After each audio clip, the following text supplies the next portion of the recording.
product mode feature basically allows us to run the batch in 3 different methods. So if I press my time and I press on product mode, this is on the dashboard, I can run a batch based off of flow by time and rate. So I'm going to select that one. Okay. And let's say I want to run a batch in 5 minutes. Okay. Hit OK.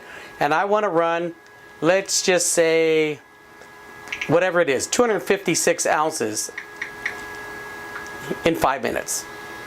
My next one here, I want to run a different batch. I want to run it by flow by rate. Okay, I hit OK. And on here, let's say I only want to run 56 ounces. So it's going to run 56 ounces and it's going to stop. On this one here, if I select my product mode, I'm going to run flow by rate in ounces per minute. Let's say I want to run 328 ounces.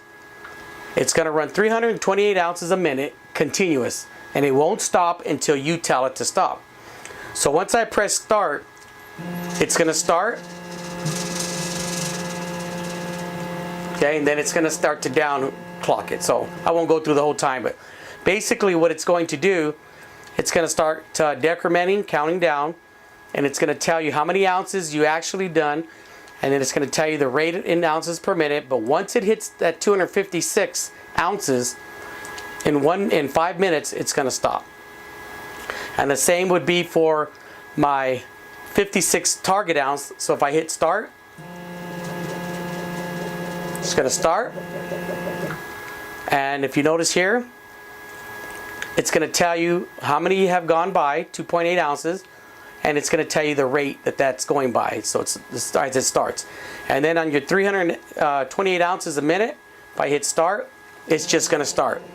Once it goes, it's going to start counting, and it's going to count at exactly 328 ounces a minute. Once it locks in, it's going to stay there, and it's going to start counting your total ounces, and it'll go until you tell it to stop. So those are the 3 features of product mode that allow you to adjust how you want to dispense your product.